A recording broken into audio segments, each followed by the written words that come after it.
ஆண்டவரும் இரட்சகருமாகிய இயேசு கிறிஸ்துவின் இனிய நாமத்தில் உங்கள் யாவருக்கும் அன்பின் வாழ்த்துக்களை தெரிவித்துக் கொள்கிறேன். அருமையான தேவ பிள்ளைகளே, புதிய நாள் புதிய நம்பிக்கை, new day new hope daily devotion மூலமாய் இந்த நாளில் கூட உங்களை சந்திப்பதில் நான் மிகுந்த மகிழ்ச்சி அடைகிறேன். அல்லேலூயா.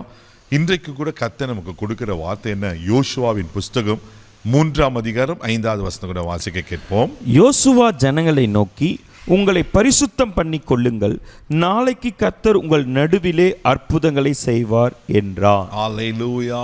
பாருங்க, யோசுவா ஜனங்களை பார்த்து சொல்ற, நாளைக்கு உங்க நடுவில் அற்புதம் நடக்கும். இன்னைக்கு நீங்களும் அது விசுவாசிங்க. ஆமென். தேவ பிள்ளைகளே, நம்ம ஆண்டவர் யார்? அற்புதங்களை செய்கிற கர்த்தர். தேவ பிள்ளைகளே, அவர் பயங்கரமான அற்புத அடையாளங்களை செய்திருக்கிறது நம்ம வேதத்தில் நாம் பார்க்கிறோம். இங்கே நடக்கிற காரியம் பார்த்தீங்கன்னா, அவங்க சீத்தீமிலிருந்து பிரயாணம் பண்ணி வராங்க. யோர்தான் மட்டும் வந்தனும் யோர்தான் கரை புரண்டு ஓடுகிறது. அதே யோசுவாவின் புஸ்தகம் 3ஆம் அதிகாரம் 15வது வசனம் கூட வாசிப்பீங்கன்னா அங்கே அழகாக சொல்லப்பட்டிருக்கும். வாசிக்க கேட்போம்.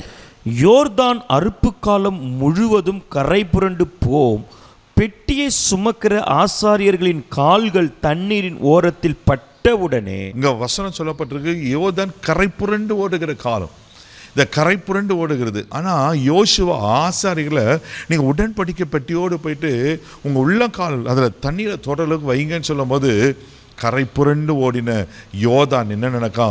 குவியலாக நிற்கப்படும். அல்லேலூயா. யோசுவாவின் புஸ்தகம் 3ஆம் அதிகாரம் 16ஆம் வசனம் வாசித்தீங்கன்னா அழகா சொல்லப்பட்டிருக்கோம். வாசிக்க கேட்போம்.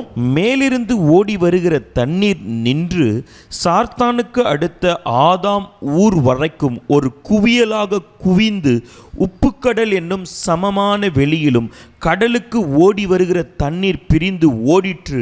அப்பொழுது ஜனங்கள் எரிகோவுக்கு எதிரே கடந்து போனார்கள். ஆமென். அப்பொழுது ஜனங்க எரிகோக்கு எதிராக கடந்து போனாங்களாம். இங்க யோர்தான் கரை புரண்டு ஓடினது. அந்த ஆசாரியர்கள் காலை வைத்த உடனே, பெட்டியோடு காலை வைத்த உடனே தேவ பிள்ளைகளை குவியலாக நிற்கப்பட்டு ஒரு பெரிய அற்புதத்தை நடக்கிறத நான் பார்க்குறோம். உங்கள் வாழ்க்கையில் எந்த காரியங்கள் தடையாக இருக்குது? ஒன்னே ஒன்று, இந்த பெட்டி எதை குறிக்கிறது தெரியுங்களா? தேவ பிரசன்னத்தை குறிக்கிறது.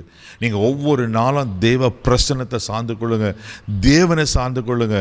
எப்பேற்பட்ட தடையாக இருந்தாலும் கர்த்தர் அது விலகி போக பண்ண உண்மையில் இருக்கிறார். அவர் செங்கடல் இரண்டாக பிளக்கப்பன கர்த்தர் அல்லவா? நீங்கள் யாத்திராகும் புஸ்தகம் 15ஆம் அதிகாரம் 11ஆம் வசனத்தில் வாசிப்பீங்கன்னா அங்கே அழகாக அங்கே சொல்லப்பட்டிருக்கோம். வாசிக்க கேட்போம். கர்த்தாவே, தேவர்களில் உமக்கு ஒப்பானவர் யார்? பரிசுத்தத்தில் மகத்துவம் உள்ளவரும் துதிகளில் பயப்படத்தக்கவரும் அற்புதங்களை செய்கிறவருமாகிய உமக்கு ஒப்பானவர் யார்? அற்புதங்களை செய்கிறவருமாகிய உமக்கு ஒப்பானவர் யார்? அல்லேலூயா. அவருக்கு ஒப்பானவர் உலகத்தில் ஒருவரும் கிடையாது. தேவனில் அவர் அற்புதங்களை செய்கிறவர். இன்னைக்கும் அவர் அற்புதங்களை செய்ய உண்மையில் இருக்கிறார். ஆனால் வசனம் சொல்லப்படும், இன்றைக்கு உங்களை பரிசுத்தம் பண்ணிக்கொள்ளுங்க, ஆண்டவரத்தில் சுத்திகரிப்பு கொள்ளுங்க. எந்த காரியத்தில் ஆண்டவருக்கு பிரியமில்லாத காரியமாக இருக்குங்க, ஆண்டவர்களை ஒப்பு கொடுங்க. ஆண்டவங்க வாழ்க்கையில் அற்புதங்களை செய்வார். கண்களை மூடி நாம் ஜெபிக்கலாம். அன்பு தகப்பனே, உமக்கு நன்றி சொல்லி துதிக்கிறோம், ஸ்தோத்தரிக்கிறப்பா.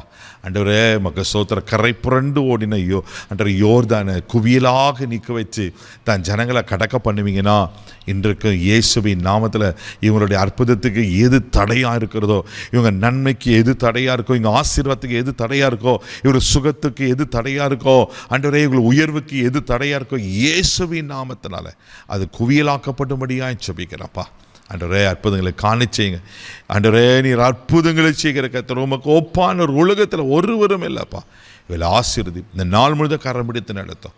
தெய்வீக பாதுகாப்பு ஒப்புக்கொடுங்க. இயேசுவின் மூலம் ஜெபக்கல்ல பிதாவே, ஆமென். அவர் அற்புதங்களை செஞ்சிட்டார். தைரியமாக போங்க. God bless you.